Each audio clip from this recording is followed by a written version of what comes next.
ini. Saya punya pengalaman di Aceh.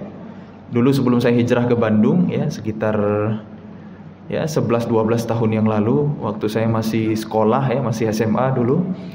Di Aceh ada satu masjid, salat tarawih, bacaan imamnya begini.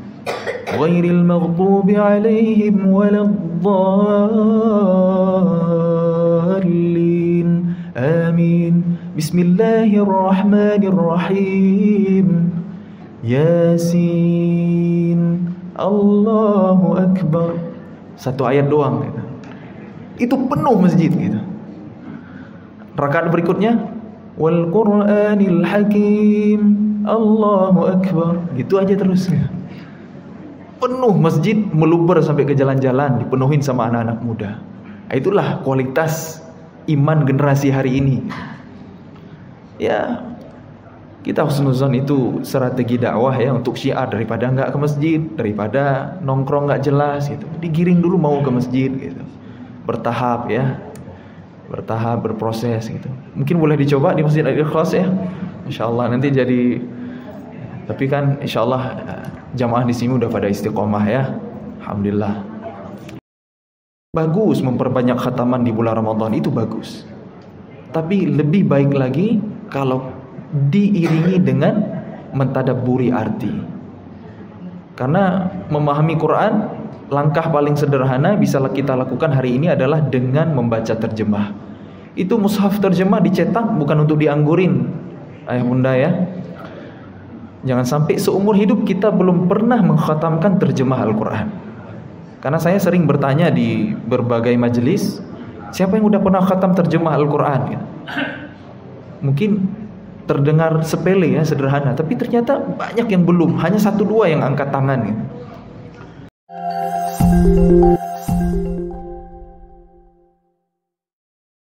Assalamualaikum warahmatullahi wabarakatuh.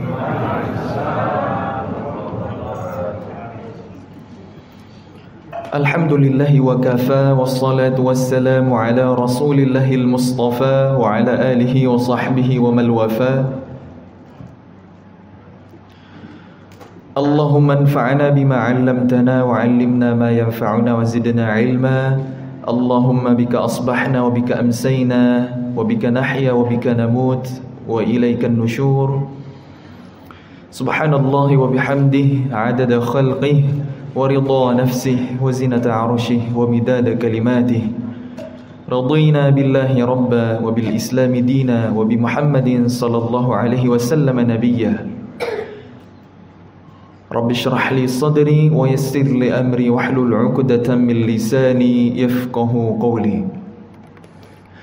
Faqala Allah Ta'ala fil Qur'anil Karim wa huwa asdaqul qailin. A'udzu billahi minasy syaithanir rajim. Bismillahirrahmanirrahim. Inna anzalnahu fi lailatul qadr wa ma adraka ma lailatul qadr. Lailatul qadri khairum min alfi syahr. تنزل الملائكة والروح فيها بإذن ربهم من كل أمر سلام هي حتى مطلع الفجر صدق الله العظيم. Mari kita bersyukur kepada Allah. Alhamdulillahilladzi bi ni'matihi tatimmus shalihat. Segala puji bagi Allah, dengan nikmatnya menjadi sempurna amal soleh kita. Waktu yang barokah di subuh hari, Allah kumpulkan kita di rumahnya yang mulia. Kita dalam keadaan berpuasa dan duduk niat i'tikaf di majelis ilmu. Mudah-mudahan dengan begitu Allah mudahkan jalan kita menuju surganya. Allah terima semua amal ibadah kita sebagai ibadah yang ikhlas dan diridhai. Amin ya rabbal alamin. Mari kita bersolawat kepada teladan kita, idola kita, panutan kita, Nabiullah Muhammad sallallahu alaihi wasallam. Allahumma shalli wa sallim ala sayyidina wa nabiyyina Muhammadin wa ala alihi wa sahbihi ajma'in. Semoga dengan kita bersolawat kepadanya, mengamalkan sunnahnya, Allah memilih kita di antara umat Nabi yang tersyafaati di yaumil akhir nanti. Amin ya rabbal alamin. Yang saya hormati dan saya muliakan imam masjid, ta'amir masjid, pengurus masjid Al-Ikhlas, para sesepuh, alim ulama, tokoh-tokoh masyarakat, cerdik pandai, ayah bunda yang dirahmati Allah, teman-teman seperjuangan dan adik-adik yang disayang oleh Allah Subhanahu wa taala. Enggak kerasa lebih dari sepertiga Ramadan sudah kita lalui. Singkat ya, kayaknya baru kemarin sidang isbat, tahu-tahu udah lebih 10 hari kita jalani di bulan ini. Karena memang Ramadan itu kata Allah, ayyaman ma'dudat, hari-hari yang terbatas, hari-hari yang tertentu. Ma'dudat itu banyak, tapi rasanya sedikit, rasanya singkat. Itulah Ramadan. Makanya mari kita memaksimalkan sisa kesempatan yang ada di bulan Ramadan ini. Jangan sampai berlalunya Ramadan kita tidak mendapatkan ampunan Allah. Berlalunya Ramadan kita tidak meningkat kualitas ibadah. Berlalunya Ramadan kita belum bisa meninggalkan maksiat. Berlalunya Ramadan kita belum juga akrab dengan Al-Quran. Jangan sampai seperti itu. Jangan sampai kita menjadi golongan orang-orang yang celaka. Nauzubillahi min dzalik.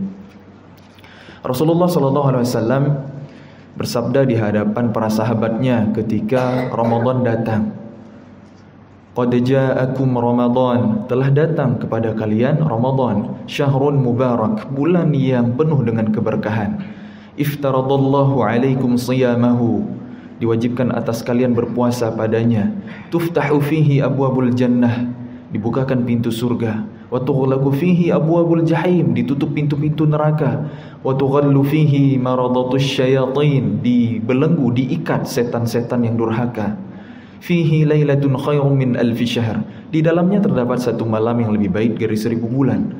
Man hurima khairaha faqad hurim, siapa yang terhalang dari kebaikannya maka sungguh ia telah terhalang dari kebaikan yang banyak di bulan-bulan yang lain.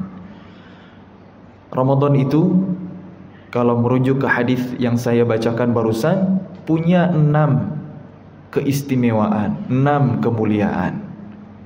Sedangkan programnya yang Nabi sebutkan, bebannya, ya, perintahnya cuma 1, berpuasa. Sedangkan yang 1 di akhir adalah peringatan atau ancaman. Karena kalau kita dengan berlalunya Ramadan kita juga enggak mendapatkan kebaikannya, lebih-lebih di bulan yang lain gitu. Makanya ada peringatan di akhir, man hurima khairaha faqad hurim. Maka rumus Ramadan itu adalah 611. 6 keistimewaan, 1 beban, 1 lagi peringatan. Makanya bahagia Ramadan hanya dijalani oleh orang-orang yang beriman. Karena dengan iman, ya, Ramadan itu punya banyak sekali fadilah, keistimewaan, iman yang kita landasi dengan ilmu tentunya. Begitu banyak kelebihan Ramadan dibandingkan beban yang ada di dalamnya. Dan aslinya Allah tidak ingin membebani kita juga. Taha ma anzalna 'alaikal Qur'ana litashqa. Kami tidak menurunkan Al-Quran kepadamu Muhammad untuk menyusahkanmu, untuk memberatkanmu. Bahkan di ayat-ayat, rangkaian ayat tentang puasa, Allah berfirman, yuridullahu bikumul yusra wa la yuridu bikumul usra. Allah menginginkan kalian mudah, tidak menginginkan kalian sulit. Makanya ada tahapan dalam pembebanan syariat. 13 tahun Nabi SAW berdakwah di Mekah. Fokusnya adalah menumbuhkan iman di dalam hati para sahabat, menyiapkan bekal pondasi akidah tauhid yang kuat, ya, baru setelah hijrah ke Madinah Allah turunkan syariat, Allah turunkan perintah larangan secara umum. Begitu. Termasuk ayat tentang puasa itu baru Allah turunkan di tahun 15 kenabian, tahun kedua setelah hijrah. Ada tahapan gitu. Dan awalnya juga puasa Ramadan itu tidak mutlak wajib seluruhnya gitu. Masih ada keringanan-keringanan yang lebih memudahkan gitu. Allah berfirman Al-Baqarah 183, A'udzu billahi minasy syaithanir rajim.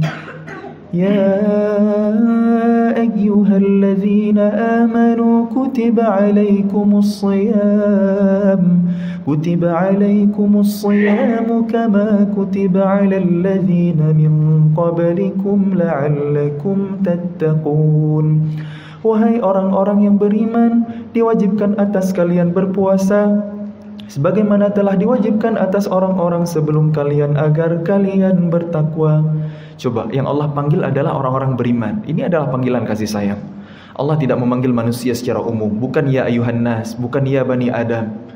Yang Allah panggil spesifik hamba-hambanya yang beriman, yang yakin. Karena dengan hanya orang beriman yang bahagia dengan syariat, bahagia dengan Ramadan. Kemudian baru Allah perintahkan, kutiba alaikumus shiyam, diwajibkan atas kalian berpuasa. Ramadan sekilas membebani dengan puasanya. Makanya sesuatu yang berat sampaikan dengan bahasa yang ringan. Sebagaimana Allah memilih kata kutiba. Kutiba itu makna aslinya adalah telah dituliskan. Alaikumus shiyam, atas kalian berpuasa. Bukan diwajibkan, bukan faradha, ya, bukan kewajiban secara jelas gitu. Ada kaidah dalam usul fiqh, al-amru yadullu 'alal wujub. Perintah itu menunjukkan kepada kewajiban kecuali ada dalil lain yang menjelaskan kondisi berbeda. Maka kutiba alaikumus shiyam hari ini diterjemahkan sebagai diwajibkan atas kalian berpuasa. Tapi aslinya kutiba itu telah dituliskan atas kalian untuk berpuasa. Sesuatu yang berat, yang awalnya terasa membebani, Allah sampaikan dengan bahasa yang ringan. Ini menjadi kaidah dalam pendidikan. Jangan sampai anak-anak kita memotret, ya, memandang, menganggap bahwa syariat Allah, perintah Allah, aturan Allah itu sesuatu yang membebani, sesuatu yang mengekang, sesuatu yang menyulitkan gitu. Jangan sampai seperti itu, sehingga di generasi ini terjadi yang namanya trauma syariah. Menderita sekali jadi umat Islam kalau trauma dengan ibadahnya sendiri gitu. Salat, puasa, zakat, haji, sesuatu yang memberatkan, membebani, harusnya kan itu dijalani dengan penuh kebahagiaan, dengan penuh keridhaan, dengan penuh semangat gitu. Karena ini perintah Allah. Makanya yang harus kita benahi untuk kita menjalani bulan Ramadan ini adalah persiapan ruhiyah kita, ya, iman kita. Karena tanpa iman semuanya adalah beban. Iman itu tempatnya di hati. Maka ibadah itu harus berangkat dari hati, bukan paksaan.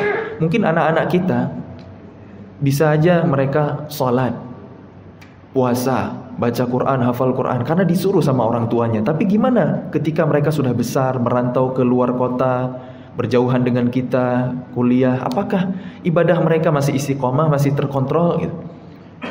Iman itu yang perlu kita tanamkan. Penting mengajarkan anak-anak kita salat, tapi jauh lebih penting mengenalkan Allah. Kepada siapa mereka bersujud. Penting mengajarkan anak-anak kita membaca Al-Quran, menghafal Quran, itu bagus. Tapi lebih penting lagi kita mengenalkan Allah, pemilik kalamullah yang mulia. Berpuasa karena siapa? Membayar zakat perintah siapa? Allah yang menciptakan kita, yang menjamin rezeki kita, yang maha segala-galanya, yang rahmatnya mendahului murkanya. Itu harus kita kenalkan. Dan ini perlu ilmu, ya ayah bunda semuanya yang disayang oleh Allah Subhanahu wa taala. Iman dulu supaya tidak terjadi yang namanya trauma syariah. Betapa sering kita temukan kasus dari kecil pendidikan agamanya bagus oleh orang tuanya, bahkan dimasukkan ke pesantren, tapi pas besar ilmu agamanya kayak nggak membekas gitu. Makanya pasti ada tahapan yang hilang. Al-Islam. Islam itu bermakna salam, keselamatan, kesejahteraan, kedamaian. Sulam dalam bahasa Arab bermakna tangga. Satu akar kata dengan al-Islam, salama. Ada tahapan-tahapan, ada tangga-tangga dalam Islam itu. Bertahap dalam membebani, memberikan teladan sebelum memerintahkan dan lain sebagainya. Jadi ada tahapan-tahapan, ada kaidah-kaidah dalam pendidikan. Nah, mari kita muhasabah, ya, koreksi iman kita. Apakah kita bahagia dengan datangnya Ramadan ini, atau malah kita merasa kapan Ramadan beres? Kok lama banget Idul Fitri? Orang beriman itu menangis ditinggal Ramadan. Itu yang terjadi di zaman Rasulullah SAW, para sahabat dulu, ya. Bahagialah orang yang diterima amalnya, celakalah orang yang ditolak amalnya. Itu di malam Idul Fitri. Selain memang di hari Aid itu kita dianjurkan untuk berbahagia, gitu. Tapi ada harap dan cemas di sana. Jadi selagi Ramadan ini masih ada, mari kita maksimalkan ibadah di bulan ini. Puasa itu memang sekilas membebani kita, nahan lapar dan haus saat kita lelah, saat kita dahaga, saat kita capek bekerja. Mungkin bukan kondisi yang nyaman buat kita. Tapi mari kita introspeksi diri, ya. Kita tata ulang Ramadan kita. Perintah puasa itu adalah wujud kasih sayang dari Allah Subhanahu wa taala untuk kita hambanya yang beriman. Karena as-siyam itu ibadah yang sangat istimewa, kata Allah, as-siyamu li wa ana ajzi bih. Puasa itu untukku dan aku langsung yang akan memberikan balasannya. Kata Allah dalam sebuah hadis qudsi seperti itu. Memangnya ibadah yang lain bukan untuk Allah? Salat untuk Allah juga, zakat untuk Allah, haji untuk Allah. Semua ibadah yang bukan lillahi ta'ala tidak akan Allah terima. Tapi kenapa Allah mengatakan puasa untukku, aku langsung yang memberikan balasannya? Karena ternyata puasa itu, kata ulama, salat mungkin terlihat, zakat ketahuan, haji apalagi. Tapi puasa ibadah yang sangat rahasia. Hanya seorang hamba dan Robnya yang mengetahuinya. Kalau ada yang pura-pura puasa, berkumpul dengan manusia, nggak ada yang tahu. Tapi Allah alimul ghaibi wasyahadah, mengetahui yang tersembunyi ataupun yang tampak. Makanya Allah sediakan pintu VIP buat masuk surga untuk hamba-hambanya as-shaimin. Jangankan kita, kama kutiba 'alal ladzina min qablikum. Puasa itu Allah syariatkan sejak orang-orang sebelum kita. Bahkan dari zaman Nabi Adam alaihissalam sampai kita umat Nabi Muhammad hingga hari kiamat itu ada perintah untuk berpuasa. Tidak semua syariat sama, tidak semua aturan serupa di setiap zaman, di setiap generasi, di setiap umat yang Allah utus Nabi kepada mereka. Contoh, nikah dengan saudara kandung, syariat itu hanya boleh untuk anak-anak Nabi Adam, tapi nggak boleh untuk umat Nabi Muhammad SAW kita hari ini. Contoh, tidak semua syariat sama, tapi perintah berpuasa itu selalu ada. Karena memang manusia ini diciptakan Allah butuh kepada yang namanya puasa. Puasa baik bukan hanya untuk fisik kita, terlebih hati kita, ruhiyah kita. Fisik kita menjadi sehat dengan sebab berpuasa. Sumu tasihhu, berpuasalah kalian agar kalian sehat. Mendetoksifikasi racun-racun yang ada di tubuh, menormalkan metabolisme organ tubuh, menurunkan gula darah, tensi darah, kolesterol. Puasa itu menyehatkan. Tapi ternyata hati kita lebih butuh kepada puasa.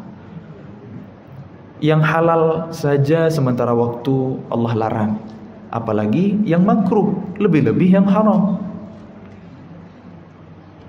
Allah gak butuh kepada lapar dan haus orang yang tidak bisa meninggalkan qaul az-zur, perkataan dusta, perkataan rafath, jorok, ghibah, gunjingin orang.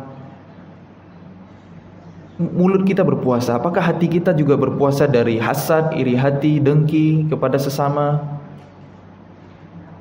Allah tidak butuh kepada lapar dan haus kita kalau kita tidak bisa meninggalkan perbuatan maksiat. Dengan puasa Allah juga melatih kepekaan sosial kita. Oh, ini ya yang dirasain oleh fakir miskin, yatim du'afa, anak-anak Palestina, Suriah yang dalam pengungsian. supaya tumbuh kedermawanan di hati kita, kepedulian di hati kita. Banyak sekali hikmah puasa itu, karena puncaknya adalah la'allakum tattaqun, agar kalian bertakwa. Takwa itu adalah derajat mulia. Puasa adalah ibadah termudah mengantarkan kita ke derajat tertinggi itu. Takwa bukan sekedar menjalankan perintah, menjauhi larangan seperti definisi yang kita fahami selama ini, tapi berangkat dari hati, berangkat dari iman. Karena kalau hanya menjalankan perintah, menjauhi larangan, robot pun bisa. Robot salat, robot puasa, robot hafal Quran bisa. Tapi itu robot gitu. Kita harus melibatkan hati. Itulah yang membedakan kita dengan robot. Jangan sampai ibadah hanya sebagai rutinitas, menggugurkan kewajiban tanpa makna. Mudah-mudahan Allah mudahkan kita untuk meraih predikat al-muttaqin di Ramadan ini. Amin ya rabbal alamin. Ayah bunda semuanya yang disayang oleh Allah Subhanahu wa taala. Istimewanya Ramadan adalah dengan siyam di siang hari, dengan qiyam di malam hari, dengan Quran sepanjang hari. Lebih utama lagi di malam hari. Syahrul Ramadan alladzi unzila fihi al-Quran. Bulan Ramadan adalah bulan yang di dalamnya diturunkan Al-Quran. Hudan linnasi wa bayyinatin minal huda wal furqan. Sebagai petunjuk bagi manusia, sebagai penjelasan atas petunjuk itu dan juga pembeda.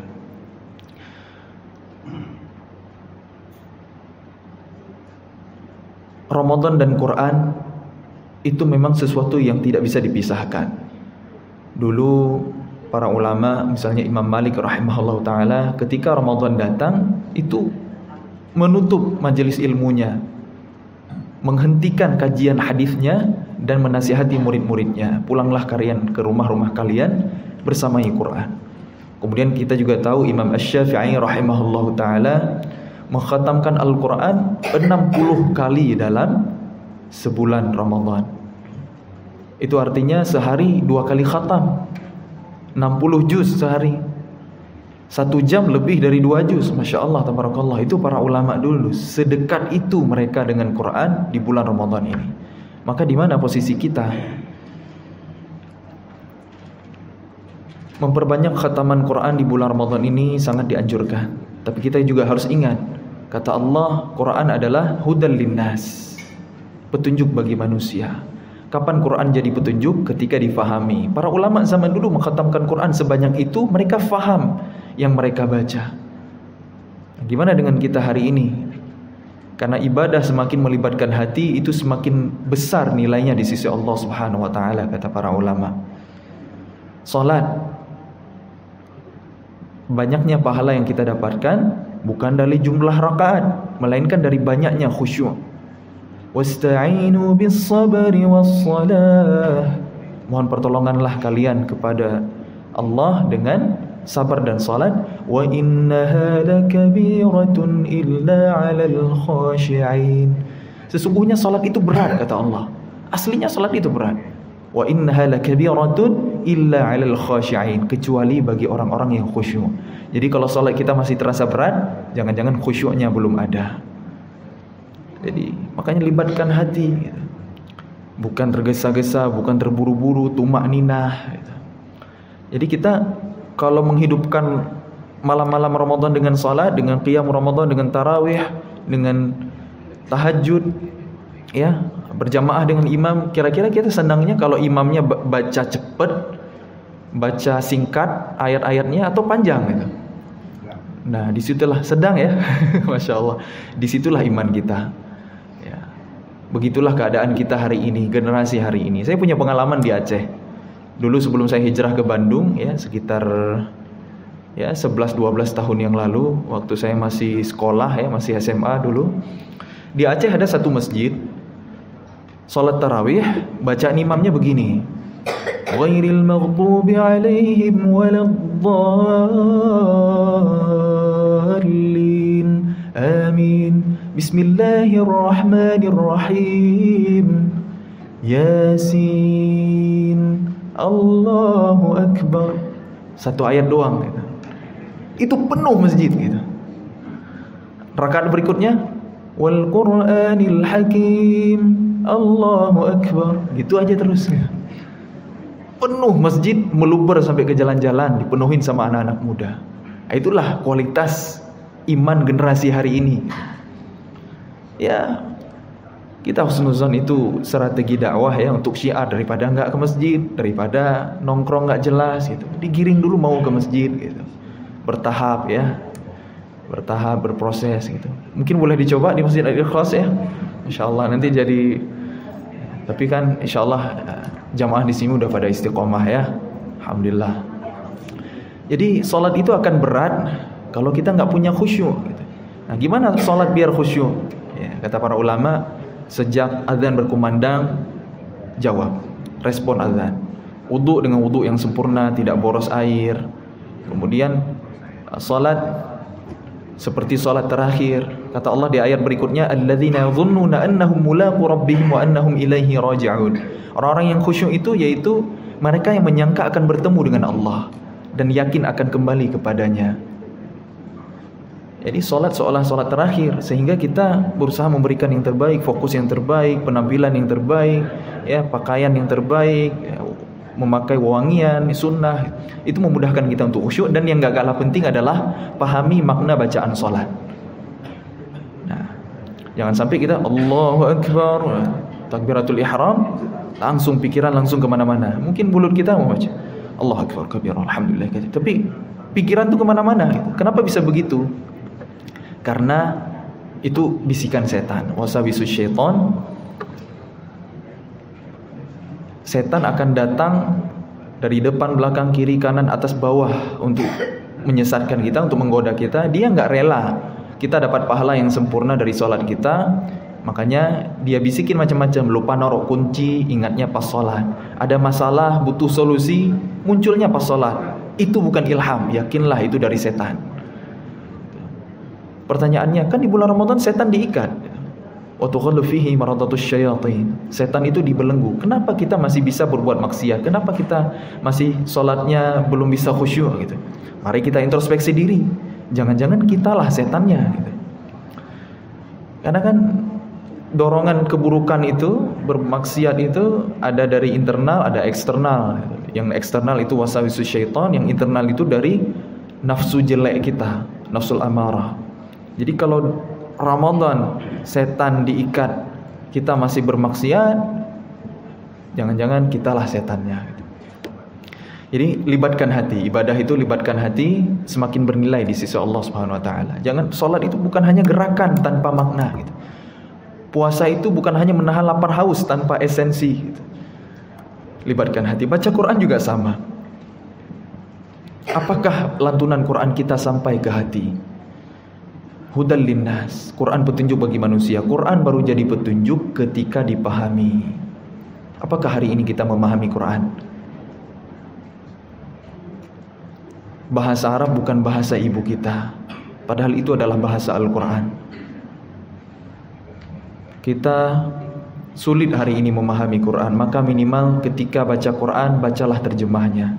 Bukankah dulu para wali yang berdakwah di Nusantara, yang dengan wasilah mereka hidayah sampai ke masyarakat di negeri ini, mereka menyusun syair ya, tombo hati, obat hati itu ada 5 perkaranya.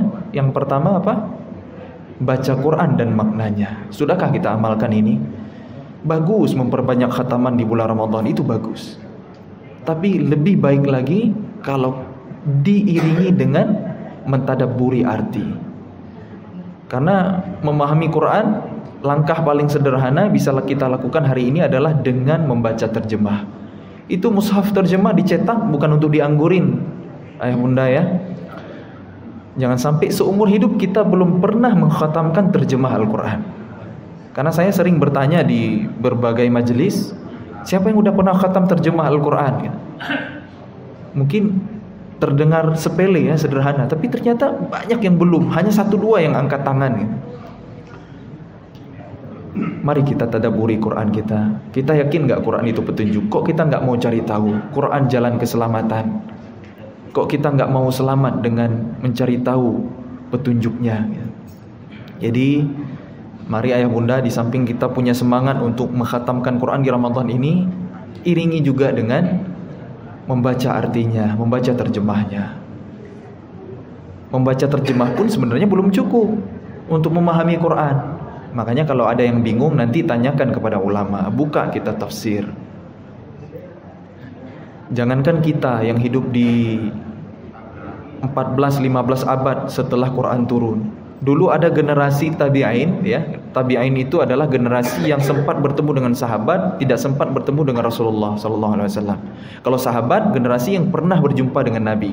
Kalau tabi'in, ketemu sahabat aja nggak ketemu Nabi. Itu generasi yang masih sangat dekat dengan Rasulullah SAW.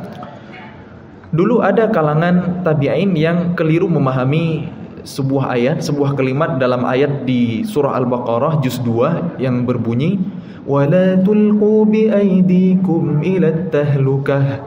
Janganlah kalian menimpakan diri kalian ke dalam kebinasaan. Kan kalau hanya terjemah begini kita belum tahu yang dimaksud itu seperti apa, belum tahu ya. Nah, dulu di generasi tabi'in ada yang memahami makna dari kalimat ini adalah kalau ada musuh yang datang menyerang gitu, sementara kita nggak siap untuk berperang, maka lari gitu. Jangan berjihad, jangan berperang, nanti kita akan binasa. Jangan timpakan diri kalian ke dalam kebinasaan. Ternyata makna aslinya 180 derajat. Wala tulqu bi aidikum ila tahlukah. Jangan kalian timpakan diri kalian ke dalam kebinasaan. Justru maknanya adalah persiapkan diri kalian, ya, latih fisik kalian, wa'iddu lahum mastata'tum, supaya menggetarkan musuh-musuh. Latih kuda-kuda kalian, persiapkan panah, pedang gitu. Persiapkan jihad supaya ketika ada musuh datang menyerang, kita tidak bisa dikalahkan, kita tidak gampang dimusnahkan gitu, dibinasakan gitu. Itu makna aslinya. Makna aslinya menyuruh jihad, malah difahami menghindari jihad. Itu terjadi di zaman tabi'in. Apalagi kita hari ini. Makanya belajar agama itu nggak bisa otodidak. Ya, Allah menjaga Al-Quran, menjaga risalah dengan silsilah, dengan sanad, gitu, yang ilmunya nyambung ke Rasulullah SAW. Makanya belajarlah ilmu agama dari ahlinya, dari para ulama, karena al-ulama warasatul anbiya. Gitu. Tapi kalau belum bisa sempurna, jangan juga tinggalkan semua. Saya kalau gitu nggak mau baca terjemah, takut nanti keliru memahami. Gitu. Kita hari ini bukan keliru memahami, bingung memahami gitu yang ada. Gitu. Nggak paham, nanti tanyakan kepada ulama begitu. Yang lebih baik lagi belajar bahasa Arab, ilmu nahwu saraf, ilmu balaghah, belajar sirah nabawiyah, buka kitab-kitab tafsir. Itu lebih baik lagi. Itulah cara kita memahami Quran. Maka mudah-mudahan dengan Ramadan ini Allah berikan kita Al-Furqan, ya, kemampuan untuk membedakan yang hak dan yang batil. Allahumma arinal haqqa haqqan warzuqna ittiba'ah wa arinal batila batilan warzuqna ijtinabah. Semoga Allah mampukan kita untuk membedakan mana yang benar untuk kita ikuti, mana yang salah untuk kita jauhi di zaman fitnah hari ini, zaman abu-abu. Yang benar terlihat salah, yang salah terlihat benar. Mudah-mudahan Allah beri petunjuk kita, ya, dengan Ramadan ini, dengan Quran. Maka mari kita maksimalkan ibadah di dalamnya. Grafik Ramadan Rasulullah itu dan para sahabat tentunya semakin ke akhir Ramadan itu semakin ada peningkatan, semakin ada kemajuan. Sama juga dengan kita hari ini kan, ya. Makin ke akhir Ramadan ada kemajuan, soft salat kita makin maju ke depan, ya. Ya, makin sepi jamaahnya gitu. Tapi bukan itu, ya. Karena Rasulullah SAW itu bahkan di akhir Ramadan itu nggak keluar lagi dari Masjid Nabawi, i'tikaf. Berdiam diri. Inti dari i'tikaf itu adalah memutus komunikasi dengan makhluk untuk menyambung koneksi dengan Allah Subhanahu wa taala. Makanya Nabi sampai membuat tenda di dalam Masjid Nabawi dalam rangka itu. Apa yang Nabi lakukan? Mengencangkan sarungnya. Di malam 20 awal Nabi masih menggauli istrinya, tapi di 10 akhir Ramadan Nabi mengencangkan sarungnya, nggak keluar lagi dari Masjid Nabawi. Wa ahya lailahu, menghidupkan malamnya dengan salat, dengan Quran, dengan sedekah, dan membangunkan keluarganya. I'tikaf. Dulu Rasul dan para sahabat i'tikaf 10 hari di Masjid Nabawi, Allah berikan dunia kepada mereka. Islam, peradaban yang memimpin bumi lebih dari 1000 tahun lamanya, yang sebelumnya dikuasai oleh Romawi dan Persia, kekuatan dari timur dan barat. Jazirah Arab berada di antara keduanya, tidak terpengaruh oleh keduanya karena gurun pasir yang gak ada hasil alam. Romawi Persia gak minat. Beda dengan hari ini, Arab sangat menarik dengan minyaknya. Kalau dulu enggak, tandus. Karena syahwat kekuasaan di luar Islam selalu enggak jauh-jauh dari urusan perut, urusan duniawi, harta dan lain sebagainya. Maka kebesaran peradaban Islam dulu bukan warisan dari imperium manapun. Allah lah yang memenangkan agama ini, liyudhhirahu 'alad dini kullih, atas agama yang lain. Nah, Nabi dan para sahabat i'tikaf di Masjid Nabawi 10 akhir Ramadan. Dunia Allah berikan kepada mereka. Kita hari ini sulit untuk meninggalkan dunia, memang ujiannya berat ya. Karena makin ke akhir Ramadan, ya, sale, diskon di mana-mana gitu. Harusnya kita bayar zakat ke Baitul Mal, malah nyumbang ke Baitul Mall gitu. Sibuk dengan mudik, gitu, bermacet-macetan di jalan. Kan sayang sekali. Bukan silaturahim itu nggak bagus. Itu juga ibadah, tapi jangan dibenturkan gitu. Karena ada keistimewaan Ramadan, mudik bisa nanti gitu. Sibuk bikin kue, nyari outfit lebaran gitu. Kita salah fokus hari ini gitu. Harusnya kita memaksimalkan. Karena kenapa? Di 10 Ramadan terakhir itu ada fihi lailatun khairum min alfi syahr. Ada satu malam yang lebih baik dari 1000 bulan yang kita kenal dengan Lailatul Qadar. Umur umat Nabi Muhammad itu pendek-pendek. A'maru ummati ma baina 60 wa 70. Umur umatku hanya kisaran 60 sampai 70 tahun kata Nabi. Rasulullah aja wafat usia 63. Abu Bakar As-Siddiq radhiyallahu an wafat usia 63 juga. Umar bin Khattab usia wafatnya 63 juga. Utsman bin Affan beda sendiri, 80 tahun lebih. Sayyidina Ali bin Abi Thalib 63 juga. Tuh, usia umat Nabi itu nggak akan jauh-jauh dari usia nabinya. Sedikit yang melebihi itu dan nggak sedikit juga yang wafat sebelum itu, karena maut adalah nomor cabut bukan nomor urut gitu. Jadi mari kita maksimalkan Ramadan kita, karena kita tahu umur kita pendek. Umur umat terdahulu itu kan panjang-panjang, ibadah mereka luar biasa. Gimana kita mengalahkan amal mereka yang luar biasa itu? Salah satunya dengan Lailatul Qadar. Karena tujuannya adalah untuk melipat gandakan usia kebaikan kita. Sekali dapat Lailatul Qadar itu lebih baik dari beribadah 1000 bulan. Kalau kita konversi sekitar 83 tahun lebih. Belum tentu kita punya usia 83 tahun, tapi ketemu satu malam Lailatul Qadar, nilai ibadahnya lebih baik bukan sama dengan lebih baik dari 83 tahun. Makanya rugi sekali kalau kita melewatkan Ramadan tanpa bertemu dengan Lailatul Qadar. Kata Nabi, carilah Lailatul Qadar itu di 10 malam terakhir. Ada hikmah ya, perbedaan awal Ramadan tahun ini, sehingga malam ganjil yang Nabi suruh kita mencari Lailatul Qadar di sana, di malam-malam ganjil, itu menjadi nggak jelas. Yang puasa duluan malam ganjilnya 21, 23, 25, 27. Yang puasa belakangan kan beda lagi gitu. Malam ganjil, malam genapnya kan berbeda kalau dihitung dari awal. Nah, terus berdasarkan jumlah Ramadan gitu. Apakah 30 atau 29? Kalau 30 benar 21, 23, 25 malam ganjil 10 terakhir. Tapi kalau jumlah Ramadan 29, malam ganjilnya justru 20, 22, 24, 26 dan seterusnya. Jadi memang Lailatul Qadar itu rahasia di antara rahasia-rahasia Allah. Hikmah Allah rahasiakan supaya kita memaksimalkan semuanya. Nggak pilih-pilih gitu. Kita pilih malam 27 doang. Kan kita hari ini gitu, milih-milih. Ya begitulah kualitas iman kita hari ini ya. Kalau ada ibadah kita nawar. Kalau dulu para sahabat Nabi ada peluang untuk beribadah, nawar juga. Sama kayak kita, nawar juga. Abdullah bin Amr bin As bertanya kepada Nabi, "Ya Rasulullah, puasa apa yang bisa saya lakukan?" "Berpuasalah 3 hari setiap bulan, ayyamul bid." "Ya Rasulullah, saya masih muda. Saya sanggup lebih dari itu. Kalau begitu Senin Kamis." "Ya Rasulullah, itu masih mudah saya lakukan. Saya mau lebih dari itu. Kalau begitu tasumu yauman wa tuftir yauman." Berpuasalah sehari, berbukalah sehari. Selang-seling. Itu puasa saudaraku Daud. Itu puasa terbaik. Coba lihat, generasi yang hatinya hidup dengan iman, nawar. ketika ada peluang beribadah, tapi nawarnya ke atas bukan ke bawah kayak kita hari ini gitu. Maka mari kita benahi diri kita, ya, koreksi keimanan kita.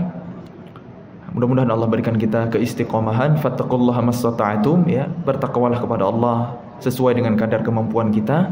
Allah ingin memudahkan kita, tidak ingin menyulitkan kita. Ibadah puasa aja bertahap, ya. Faman kana minkum maridan aw ala safarin fa iddatun min ayyamin ukhar. Siapa di antara kalian sakit atau dalam perjalanan, maka boleh tidak berpuasa, menggantinya di hari yang lain. Wa 'alal ladzina yutiqunahu fidyatun ta'amu miskin. Dan bagi yang tidak mampu bisa memberi makan orang miskin. Ternyata wa 'alal ladzina yutiqun itu secara makna malah justru bagi yang mampu. Bagi yang mampu, walal ladzina yutiqun, kan enggak ada negasi di situ, enggak ada kata la yutiqun, enggak ada kan? Justru ayat itu bermakna bagi yang mampu boleh tidak puasa, memberi makan orang miskin. Awalnya begitu, karena dalam ulumul Quran ada nasikh mansukh. Setelah turun ayat selanjutnya, faman syahida minkumus syahra falyasum. Siapa yang menyaksikan Ramadan, maka baginya wajib untuk berpuasa. Maka puasa itu bukan lagi pilihan, ya. Saya sehat, saya kuat, saya nggak mau ganti puasa, saya nggak mau puasa, saya mau bayar fidyah aja. Dulu awalnya boleh, tapi setelah turun ayat 185, faman syahida minkum syahra falyasum, udah nggak boleh lagi. Tapi keringanan yang awalnya masih ada. Wa man kana maridan aw ala safarin fa iddatun min ayyamin ukhar. Yang sakit atau dalam perjalanan boleh menggantinya di hari yang lain. Yuridullahu bikumul yusra wa la yuridu bikumul usra. Allah ingin kalian mudah, tidak ingin kalian sulit. Bertahap.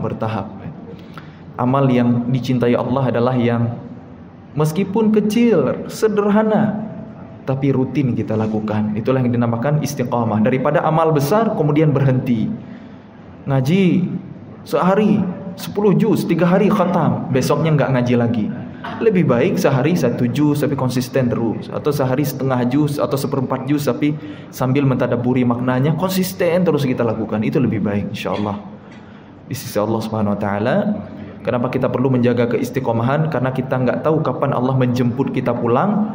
Mudah-mudahan ketika Allah memanggil kita, kita dalam keadaan beribadah kepadanya, kita dalam keadaan iman yang terbaik, husnul khatimah, berujung kepada akhir yang baik. Amin ya rabbal alamin. Wallahu a'lam bishawab. Semua yang benar itu pasti dari Allah Subhanahu wa taala. Yang salah, keliru, khilaf pasti dari kebodohan saya. Kepadanya saya memohon ampun. Nastaghfirullahal azim wa natubu ilaih. Wa akhiru da'wana alhamdulillahi rabbil alamin. Mari kita lanjut dengan salat sunnah isyraq yang pahalanya sama dengan haji dan umroh yang sempurna, kata Nabi. Setelah kita i'tikaf seusai salat subuh, kita tunggu syuruk, matahari selesai terbit, kita salat 2 rakaat, pahalanya seperti haji dan umroh yang sempurna. Sayang kalau kita lewatkan, ya. Mari kita sempurnakan. Subhanakallahumma wa bihamdik, asyhadu an la ilaha illa ant, astaghfiruka wa atubu ilaik. Wassalamualaikum warahmatullahi wabarakatuh.